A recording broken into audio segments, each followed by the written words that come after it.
Hello everyone, welcome to Nisha cooking channel. ಇವತ್ತಿನ ವಿಡಿಯೋದಲ್ಲಿ ತುಂಬಾ ಸಿಂಪಲ್ಲಾಗಿ ಕಡಿಮೆ ಟೈಮ್ನಲ್ಲಿ ರುಚಿಯಾಗಿ ಬಿರಿಯಾನಿನ ಹೇಗೆ ಮಾಡ್ಕೊಳ್ಳೋದು ಅಂತ ನೋಡೋಣ. ತುಂಬ ಸಿಂಪಲ್ಲಾಗಿ ಈ ಚಿಕನ್ ಬಿರಿಯಾನಿನ ಮಾಡ್ಕೊಳ್ಬೋದು, ತುಂಬ ಬೇಗ ಆಗುತ್ತೆ. ಇದನ್ನು ಹೇಗೆ ಮಾಡೋದು ಅಂತ ನೋಡೋದಕ್ಕೂ ಮುಂಚೆ ಇನ್ನೂ ನನ್ನ ಚಾನಲ್ಗೆ ಯಾರು ಸಬ್ಸ್ಕ್ರೈಬ್ ಆಗಿಲ್ಲ ಪ್ಲೀಸ್ ಸಬ್ಸ್ಕ್ರೈಬ್ ಆಗಿ. ಇವಾಗ ವಿಡಿಯೋನ ಸ್ಟಾರ್ಟ್ ಮಾಡೋಣ. ಮೊದಲು ಒಂದು ಕುಕ್ಕರ್ಗೆ ನಾನಿಲ್ಲಿ 5 ರಿಂದ 6 ಟೇಬಲ್ ಸ್ಪೂನಷ್ಟು ಎಣ್ಣೆನ ಹಾಕ್ಕೊಳ್ತಾ ಇದ್ದೀನಿ. ಎಣ್ಣೆ ಬಿಸಿಯಾದ ನಂತರ ಪಲಾವ್ ಇಂಗ್ರೀಡಿಯೆಂಟ್ಸ್ ನೀವು ಏನೇನೆಲ್ಲ ಹಾಕ್ಕೊಳ್ತೀರಾ ಅದನ್ನೆಲ್ಲ ಹಾಕ್ಕೊಳ್ಳಿ.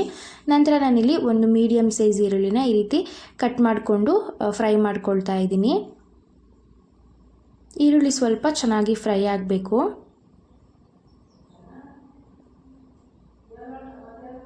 ನೋಡಿ, ಈ ರೀತಿ ಚೆನ್ನಾಗಿ ಫ್ರೈ ಆದ ನಂತರ ನಾನು ಇದಕ್ಕೆ 1.5 ಸ್ಪೂನಷ್ಟು ಶುಂಠಿ ಬೆಳ್ಳುಳ್ಳಿ ಪೇಸ್ಟನ್ನು ಆ್ಯಡ್ ಮಾಡ್ಕೊಳ್ತಾ ಇದ್ದೀನಿ. ಇವಾಗ ಪೂರ್ತಿಯಾಗಿ ಅದು ಈರುಳ್ಳಿ ರೋಸ್ಟ್ ಆಗಬೇಕು, ಅಲ್ಲಿವರೆಗೂ ಇದನ್ನು ಚೆನ್ನಾಗಿ ಫ್ರೈ ಮಾಡ್ಕೊಳ್ಳಿ. ನೋಡ್ತಾ ಇದ್ದೀರಲ್ವ, ಈ ರೀತಿಯಾಗಿ ರೋಸ್ಟ್ ಆದ ನಂತರ ನಾನಿಲ್ಲಿ ತೊಳೆದಿಟ್ಕೊಂಡಿರುವಂತಹ ಚಿಕನನ್ನು ಸೇರಿಸ್ಕೊಳ್ತಾ ಇದ್ದೀನಿ. ಸ್ವಲ್ಪ ಕೊತ್ತಂಬರಿ ಸೊಪ್ಪು, ರುಚಿಗೆ ನಾನಿಲ್ಲಿ ಸಾಲ್ಟನ್ನು ಸೇರಿಸ್ಕೊಳ್ತಾ ಇದ್ದೀನಿ 1 ಸ್ಪೂನಷ್ಟು. ಇವಾಗ ಇದನ್ನು ಚೆನ್ನಾಗಿ ಮಿಕ್ಸ್ ಮಾಡ್ಕೊಳ್ಳಿ. ಫ್ರೆಂಡ್ಸ್, ಈ ರೀತಿ ಒಂದು ಸರ್ತಿ ನೀವು ಟ್ರೈ ಮಾಡಿ, ಪದೇ ಪದೇ ಈ ಮೆಥಡಲ್ಲೇ ಮಾಡ್ಕೊಳ್ತೀರಾ, ಅಷ್ಟು ರುಚಿಯಾಗಿರುತ್ತೆ. ತುಂಬ ಸಿಂಪಲ್ ಕೂಡ, ಟೈಮು ಕೂಡ ನಮಗೆ ಸೇವ್ ಆಗುತ್ತೆ. ನೋಡಿ, ಚಿಕನ್ನು ಚೆನ್ನಾಗಿ ಫ್ರೈ ಮಾಡ್ಕೊಳ್ಬೇಕು 1-2 ನಿಮಿಷ. ಈ ರೀತಿ 1-2 ನಿಮಿಷ ಚೆನ್ನಾಗಿ ಫ್ರೈ ಮಾಡ್ಕೊಂಡ ನಂತರ ನಾನಿಲ್ಲಿ ಹಸಿರು ಮೆಣಸಿನ್ಕಾಯಿ, ಸ್ವಲ್ಪ ಪುದೀನ, ಸ್ವಲ್ಪ ಕೊತ್ತಂಬರಿ ಸೊಪ್ಪನ್ನು ಹಾಕ್ಬಿಟ್ಟು ರುಬ್ಕೊಂಡಿದ್ದೀನಿ.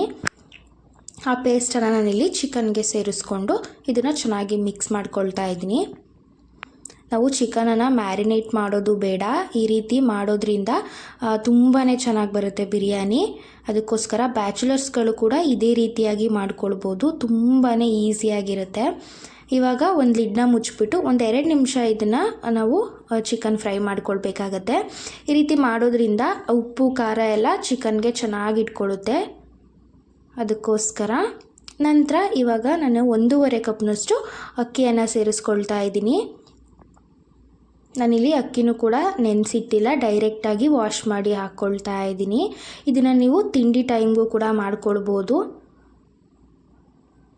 ನೋಡಿ, ಈ ರೀತಿ ಚೆನ್ನಾಗಿ ಮಿಕ್ಸ್ ಮಾಡ್ಕೊಳ್ಬೇಕು.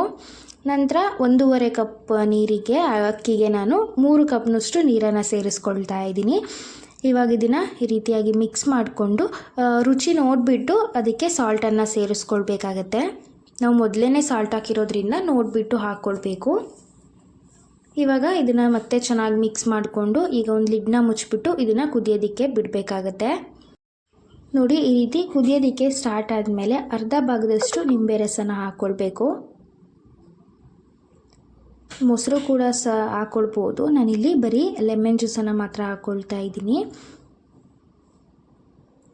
ನಾವು ಕ್ವಾಂಟಿಟಿ ಕಡಿಮೆ ಮಾಡುವಾಗ ಮೊಸರು ಮತ್ತು ಲೆಮನ್ ಎರಡೂ ಹಾಕ್ಬಿಟ್ರೆ ಹುಳಿ ಜಾಸ್ತಿ ಆಗುತ್ತೆ, ಅದಕ್ಕೋಸ್ಕರ ನಾನಿಲ್ಲಿ ಬರೀ ಲೆಮನನ್ನು ಹಾಕ್ಕೊಳ್ತಾ ಇದ್ದೀನಿ.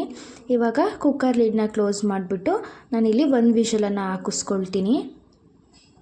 ನೋಡಿ, ಇವಾಗ ವಿಷಲ್ ಆಗಿದೆ, ನೋಡ್ತಾ ಇರ್ಬೋದು. ಬಿರಿಯಾನಿ ಕೂಡ ರೆಡಿಯಾಗಿದೆ.